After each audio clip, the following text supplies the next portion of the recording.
Shalom à vous qui nous suivez au travers des réseaux sociaux. Nous remercions le couple pastoral pour l'honneur qu'il nous fait d'apporter la parole le dimanche. Ce n'est pas toujours évident de céder la chair parce que la chair est chère.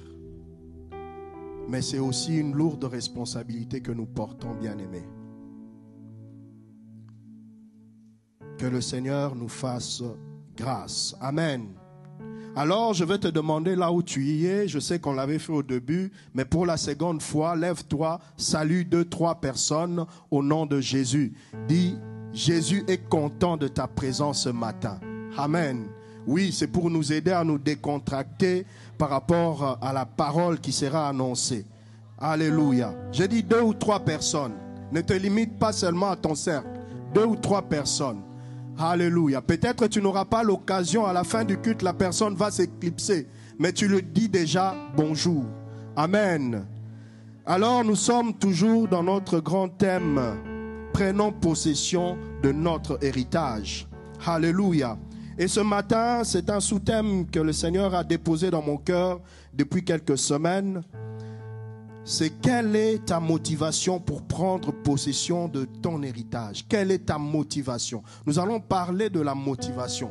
Parce que c'est bien de chercher à prendre possession de l'héritage. Mais il faut qu'il y ait une clé. La motivation. Si tu n'es pas motivé, bien-aimé, ce thème passera, l'année passera, rien ne pourra arriver. Alors le Seigneur a déposé cela dans mon cœur et il y a une sous-question auquel tous, même moi, nous allons répondre à la fin. Est-ce une motivation charnelle? Quand je parle de motivation charnelle, c'est pour laquelle j'ai un intérêt personnel. Amen. Ou une motivation pure, c'est-à-dire une motivation pour laquelle je n'ai pas d'intérêt, mais je regarde d'abord à Jésus. Amen. Les intérêts du royaume qui priment. Et ce matin, au travers de ce thème, je voudrais que nous puissions ensemble nous examiner.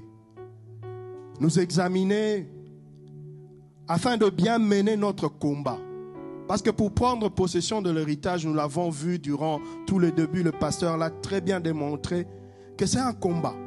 C'est un combat de corps, d'esprit. Amen. C'est un combat qui va demander de sacrifice. Ce n'est pas facile, ce n'est pas évident.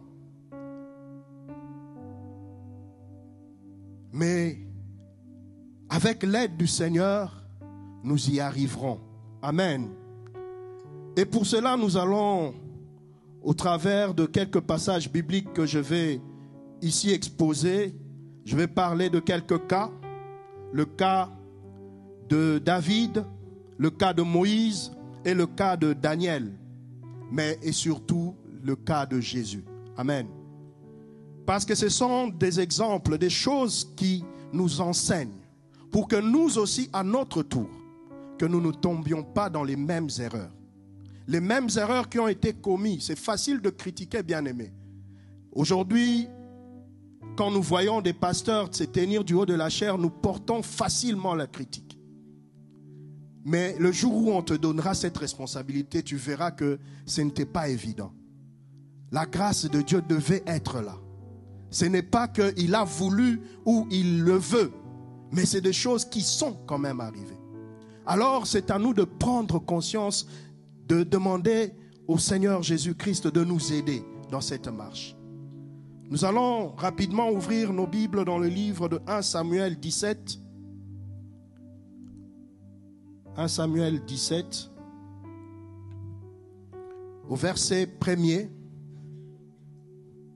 Je vais utiliser la version de la Bible expliquée du Louis II pour la technique, comme ça, ils ne sont pas perdus. 1 Samuel 17, verset 1er, jusqu'au verset 11.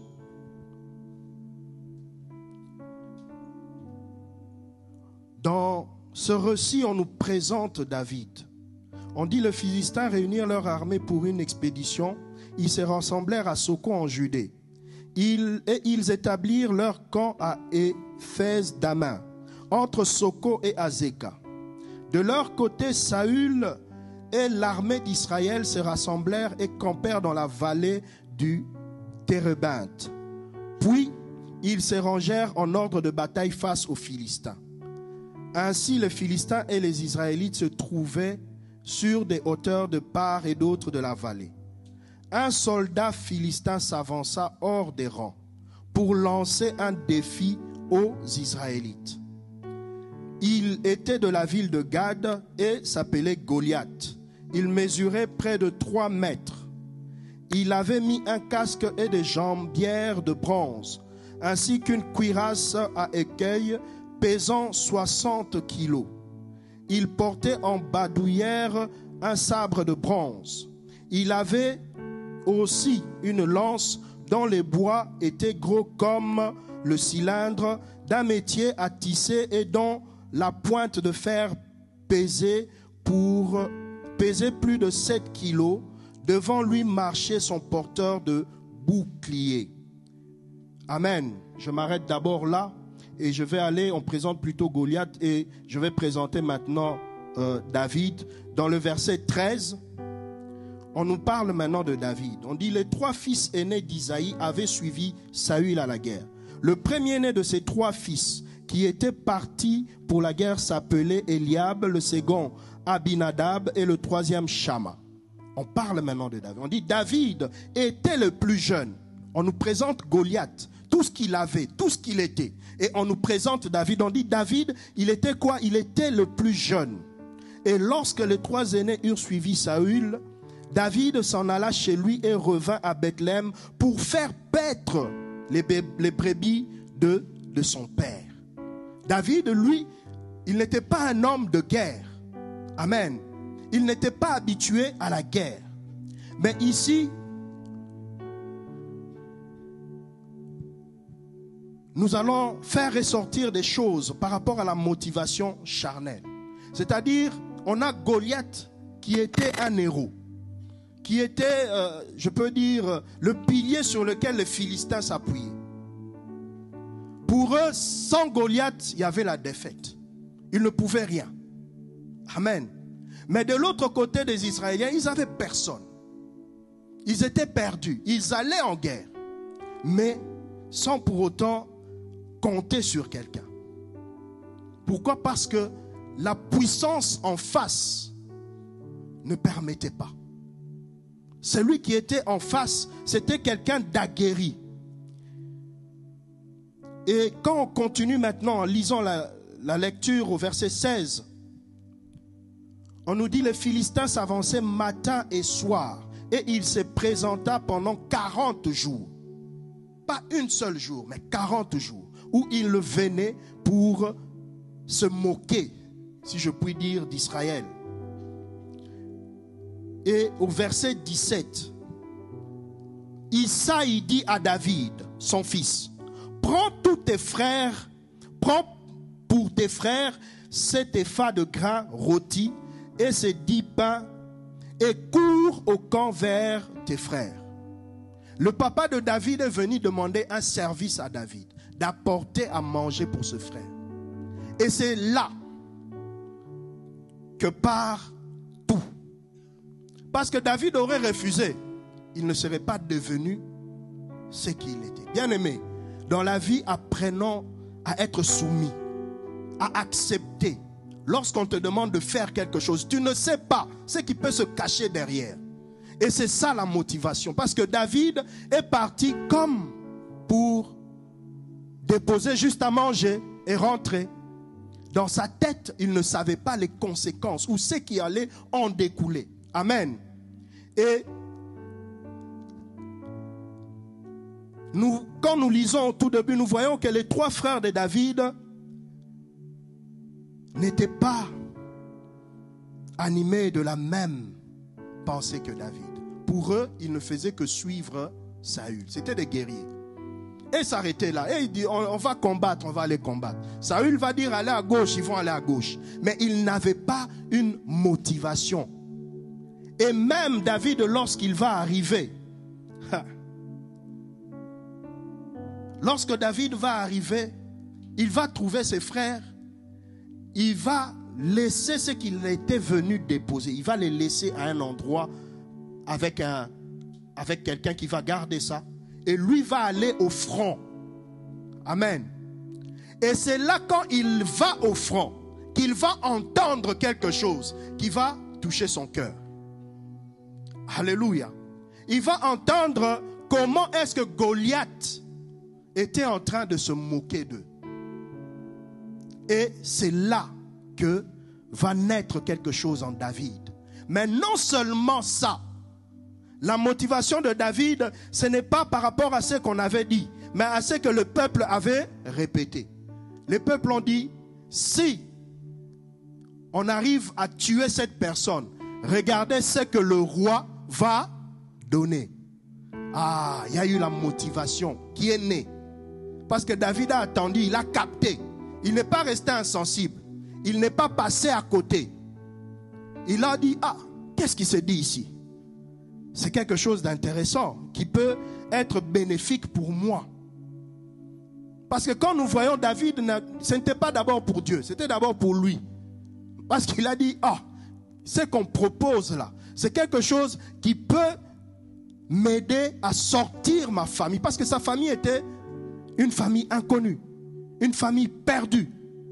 Mais il a regardé, il a dit, ah,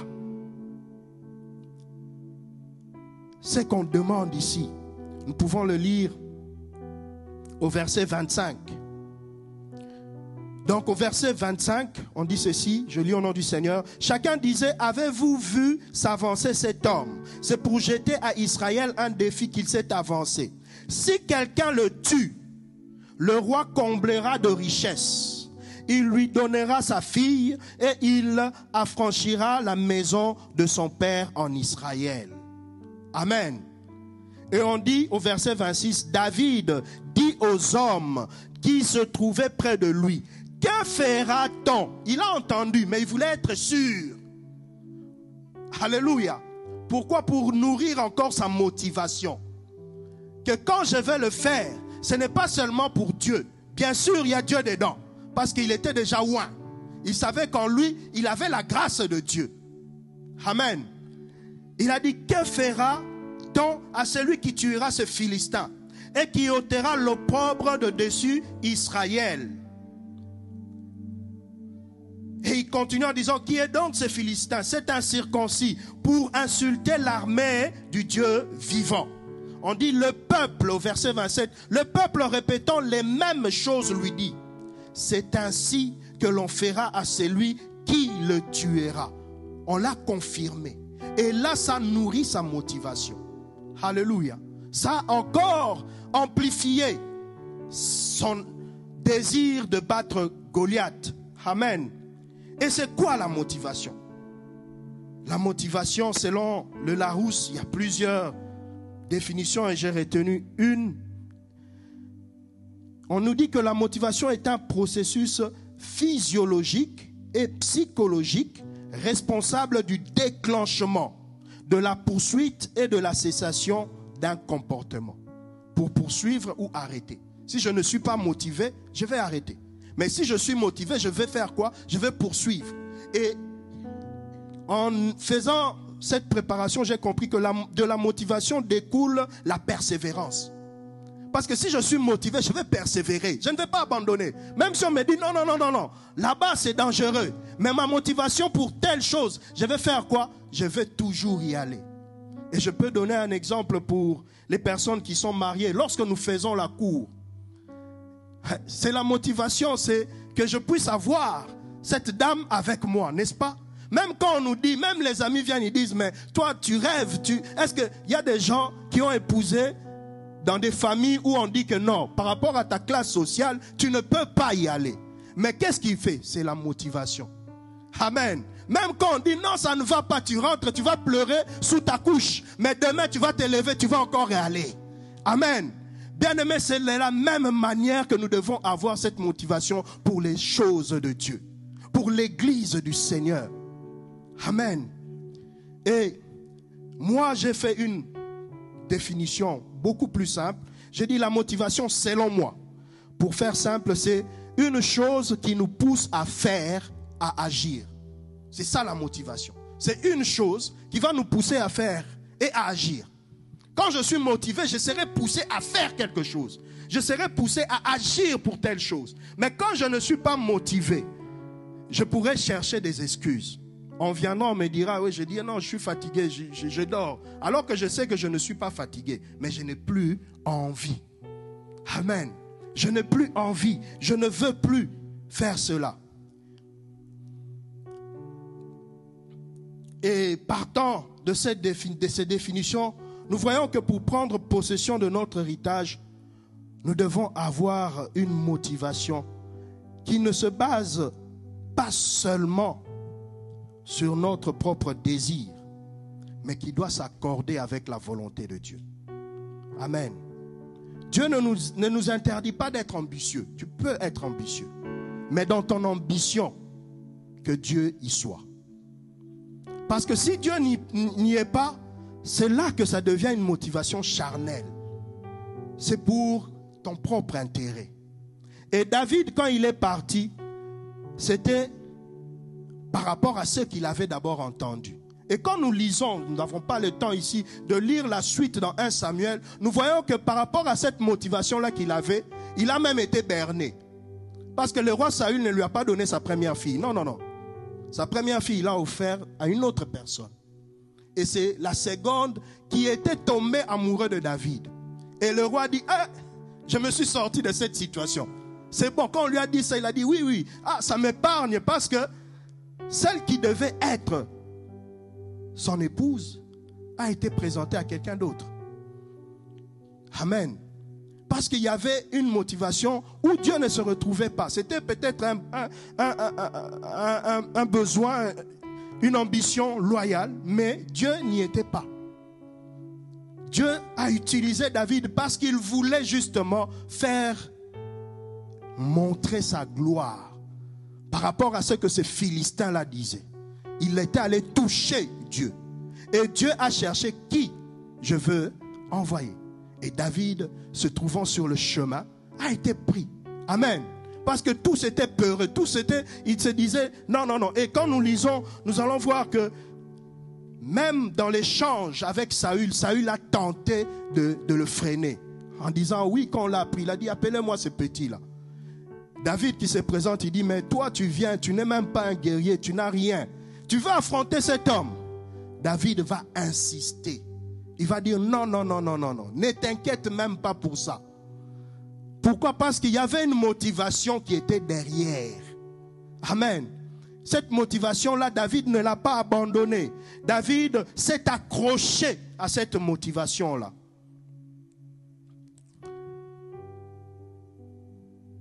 Donc, la motivation de David était une motivation qui était charnelle. Cependant, elle allait à la rencontre de la volonté de Dieu de faire triompher les enfants d'Israël. Ça rencontrait la volonté de Dieu de faire triompher. Pour Dieu, c'était le triomphe. Ce n'était pas qu'on lui donne Milka. Non. Ça, c'est quelque chose que David avait comme ambition personnelle. Parce qu'il a entendu, on a dit, c'est lui qui va faire ça. Regarde ça, il va devenir le gendre du roi.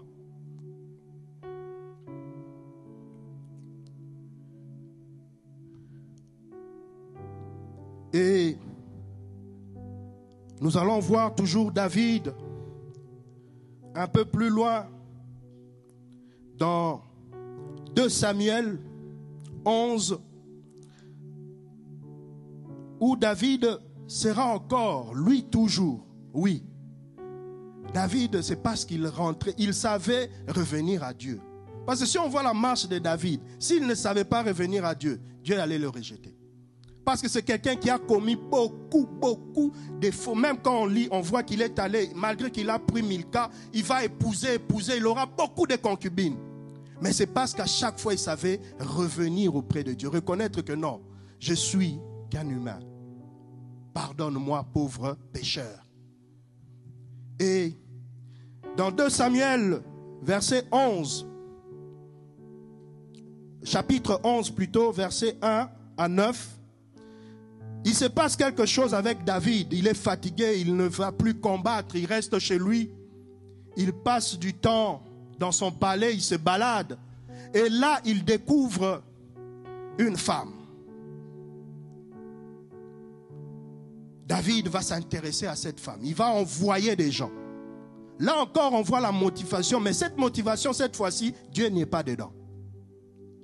C'est une motivation. Il continue dans ses motivations charnelles. De se faire plaisir pour lui-même. Il va demander qu'on l'amène, cette femme-là. Et David va aller avec cette femme-là. Et après,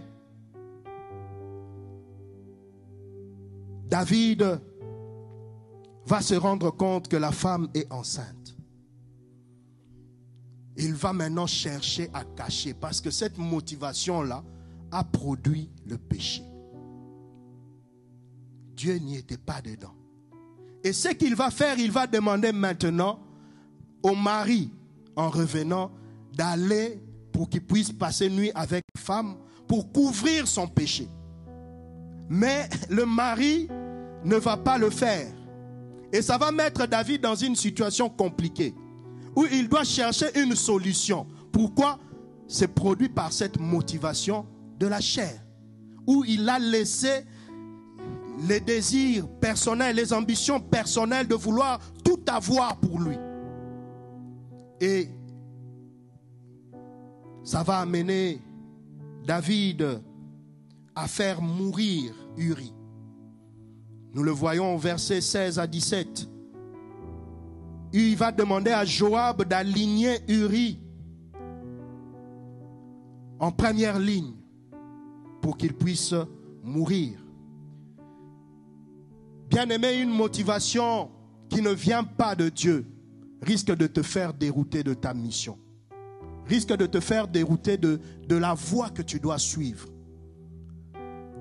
Heureusement que pour David, il avait la faveur de Dieu. C'est-à-dire, Dieu va envoyer son prophète pour dire, dis à ce garçon-là qu'il puisse se répandre de ses péchés. Pourquoi? Parce que David va prendre la femme, après le deuil, il va le placer dans un palais. Et Dieu sera énervé, en colère, à cause de cet acte-là. Et il va envoyer son serviteur pour aller demander à ce qu'il puisse se repentir de cet acte-là. Mais il y a une conséquence. Amen. Parce que Dieu, il pardonne, c'est vrai. Mais les conséquences, c'est nous qui le payons. Puisque c'est nous qui sommes l'auteur des motivations. Ce n'est pas Dieu. La motivation, elle est personnelle. C'est-à-dire, toi-même, tu nourris dans ton cœur ce que tu veux. Tu as des ambitions. Amen. Mais si tu ne le confrontes pas à ce que Dieu veut, à ce que Dieu désire, tu vas tomber dans le piège de l'ennemi. tu vas tomber dans le péché. Et c'est ce qui avait conduit David. Et ici, nous voyons que, en lisant seulement ces extraits, nous n'avons pas le temps puisque nous devons avoir cette scène, mais en lisant seulement ces extraits de 1 Samuel, il y a deux choses que nous devons comprendre et retenir. Il y a la motivation que David avait, mais cette motivation était alignée à la volonté de Dieu. Parce que Dieu désirait accomplir un plan, un dessein. Amen. Mais il y a une deuxième motivation qui est une motivation où Dieu n'y est même pas. Dieu n'est pas concerné. Où elle est purement charnelle. Et cette motivation va conduire David à commettre le péché, à tomber dans le péché. Bien-aimés, faisons attention à la manière dont nous devons combattre. Nous devons posséder notre héritage. Mais il faut savoir de quelle motivation t'anime. Est-ce que tu veux le faire pour être vu des yeux des hommes? Est-ce que tu veux le faire pour être applaudi, pour que toi aussi on puisse te taxer d'eux? Ou c'est pour que l'Éternel soit réellement glorifié? Amen. Et nous avons une deuxième motivation, la motivation pure. Et pour cela, nous allons parler de deux cas, du cas de Moïse et du cas de Daniel.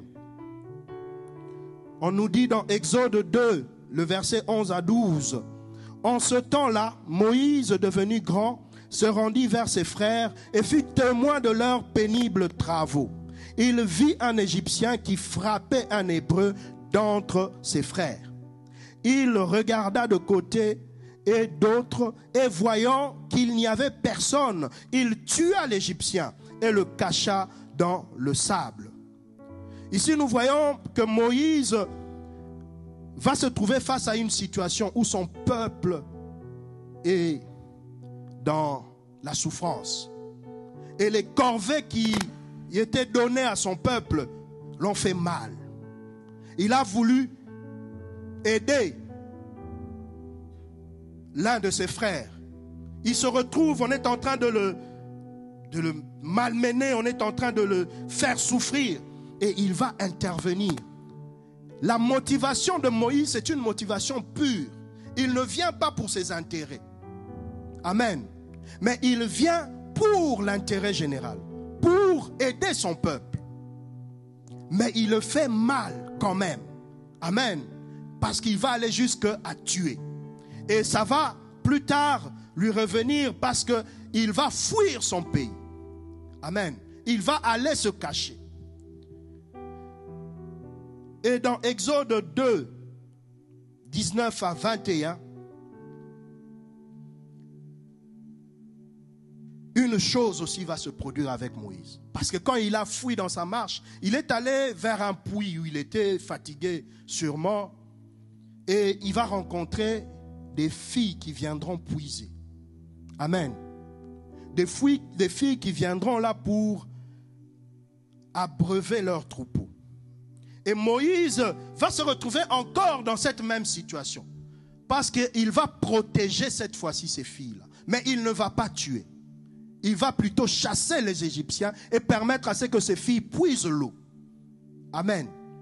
Et de cet acte, quand les filles vont rentrer auprès de leur père va constater, il dit, oh, aujourd'hui vous êtes revenus plus tôt. Qu'est-ce qui s'est passé? Puisque d'habitude, quand vous revenez, vous traînez. Et vous me dites toujours que voilà, on a rencontré des Égyptiens qui nous ont fait ceci, qui nous ont fait cela. Et les filles vont dire non. On a, au verset 19, elles répondirent, un Égyptien nous a délivrés de la main des bergers. Et même, il nous a puisé de l'eau et a fait boire le troupeau. Au verset 20, et ça c'est le père qui dit, il dit à ses filles, où est-il? Pourquoi avez-vous laissé cet homme? Appelez-les pour qu'ils prennent quelque nourriture. Moïse se décida à demeurer chez cet homme qui lui donna pour femme Séphora sa fille. Ici on a donné à Moïse la femme, mais ce n'est pas Moïse qui l'a demandé. Moïse lui n'a posé que l'acte. Sa motivation était pure. C'était sans arrière-pensée de se dire que je pourrais obtenir que. Amen. Mais c'est lorsque les filles rentrent que leur père leur dit non, non, non, non, ne laissez pas un tel homme, amenez-le. Et lorsqu'il voit en Moïse, il trouve en Moïse que c'est quelqu'un à qui je peux confier ma fille. Amen. Sa motivation pure l'a ouvert une autre porte. Une porte qu'il ne pouvait pas savoir. Une porte qu'il n'avait pas dans son esprit. Comparé à David qui était intentionné, qui voulait le faire parce que. Mais Moïse n'a pas fait ça parce que. Moïse a fait ça parce qu'il voulait que la justice puisse régner. Amen. Qu'il ne voulait pas l'injustice.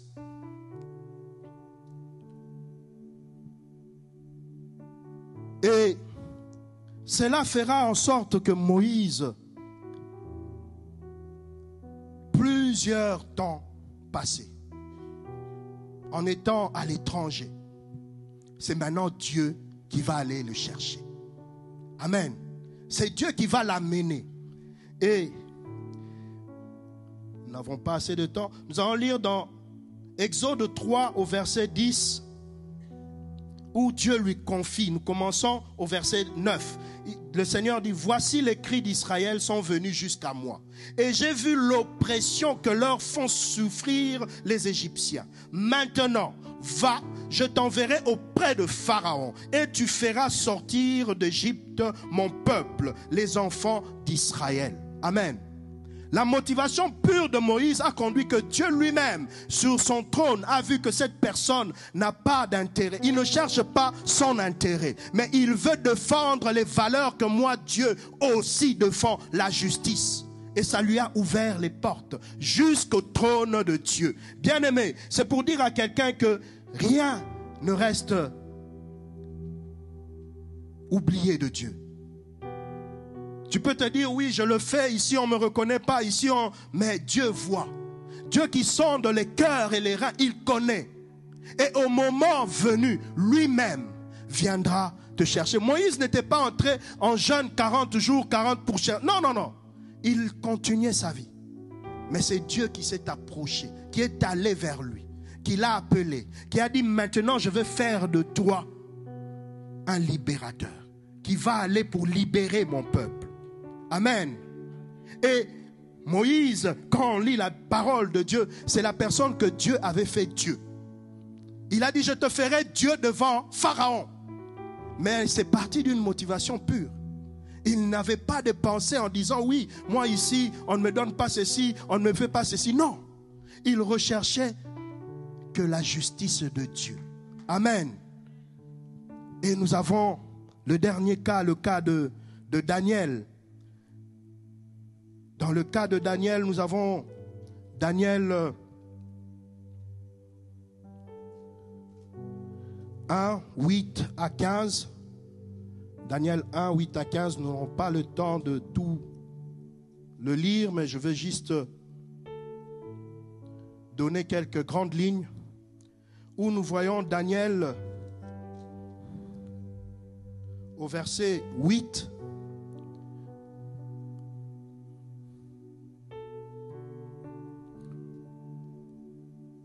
Daniel sera confronté à une situation où il devait justement se compromettre.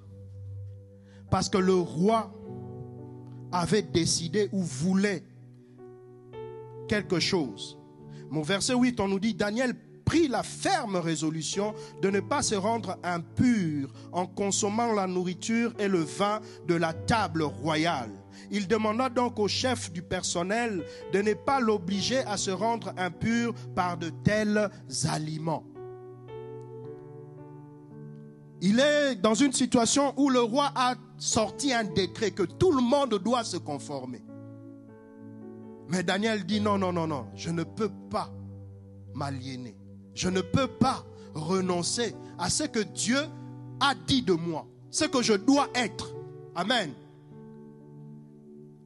Et il va tenir ferme.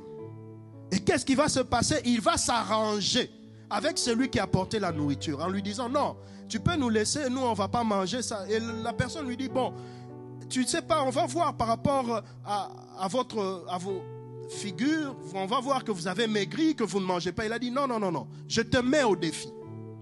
Amen. Il a dit je te mets au défi parce que sa motivation c'était de garder le dépôt que Dieu a mis en lui. Il ne voulait pas s'allier. Il a dit je te mets au défi. Ne nous donne rien. quand tu vas revenir, tu vas voir les visages de qui? Amen. Et Dieu s'est manifesté, Dieu s'est révélé. Parce que quand le garde est venu, il a vu que leur visage ne changeait point. Ils étaient plutôt embellis. Amen. Parce que la motivation était pure. Daniel ne le faisait pas pour plaire à une personne. Il ne le faisait pas pour que lui soit vu ou proclamé. Non. Il le faisait parce qu'il voulait défendre les valeurs qu'il avait. Que Dieu soit vu Dieu. Amen. Et nous avons encore dans Daniel 2 où le roi va faire un statut, il va ériger, il va demander que tout le monde, tout le pays puisse s'agenouiller. Et les gens vont constater que Daniel ne le fait pas. Daniel n'obéit pas. Et ils vont chercher à faire un piège. Amen. Pour que Daniel aussi puisse tomber dedans. Mais Daniel va résister.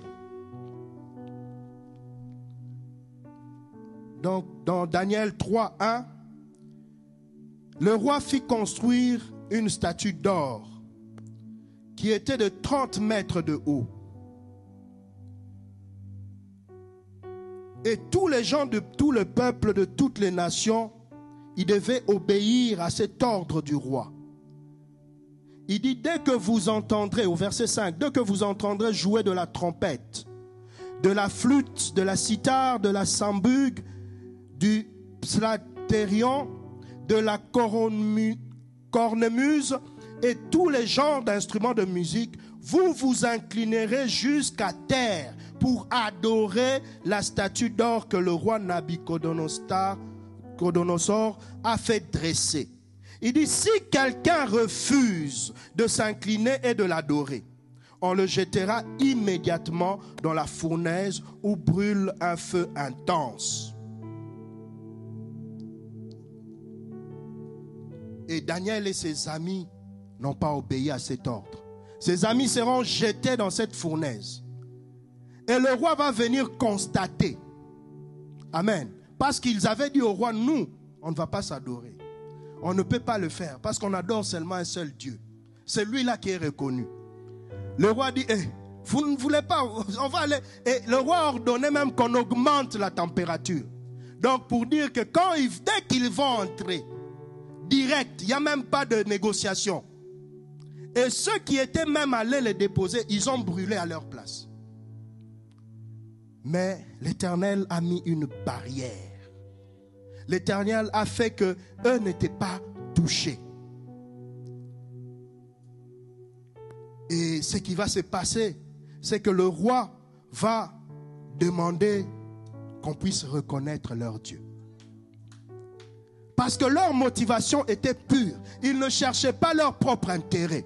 Amen. Ils ne défendaient pas, comme on dit, ils ne voulaient pas sauver leur peau. Parce qu'aujourd'hui, on se retrouve dans des situations où on te dit, ah mais tu dois sauver ta peau. Hein. Tu sais que ce qu'ils demandent là, c'est rien. Fais seulement, ça va passer. Eux aussi pouvaient se dire ça. Mais ils ont dit non, non, non. Nous, notre motivation est ancrée. C'est-à-dire cette motivation pour laquelle personne ne peut nous bouger ni à gauche ni à droite. Oh bien-aimés, c'est vrai, aujourd'hui, dimanche, nous sommes là tous nombreux. Mais quelle est la motivation qui t'amène? Est-ce seulement pour venir le dimanche au culte? Dans la semaine, tu dis ce ne sont pas mes affaires. Dans la semaine, ça ne me concerne pas. Lorsqu'il y a tel programme, telle situation, toi tu dis non. Moi, vous me verrez seulement le dimanche.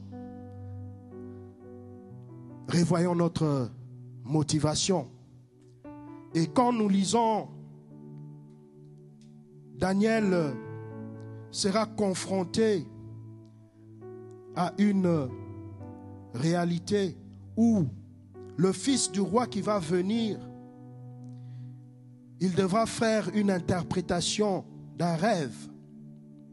Et le fils du roi qui va venir, lorsqu'on va lui parler de Daniel, on va l'amener Daniel. Et il va dire à Daniel, voilà, tu sais que si tu fais l'interprétation, regarde, je vais te donner ça, ça, ça. Et Daniel va refuser. Parce que sa motivation, ce n'était pas ce que le roi le montre. Il dit, je vais interpréter. Mais pour ce qui est de tout ce que tu m'as promis, garde-le pour toi. Bien-aimés, combien nous sommes prêts à refuser des choses que le monde nous propose à cause de l'évangile, à cause de Jésus, où nous capitulons, où nous cédons, où nous disons non, ça ne fait rien, juste une fois, ça va, qu'est-ce qui va arriver? Mais nous oublions une chose, c'est que l'Éternel a un livre de souvenirs. L'Éternel n'oublie pas.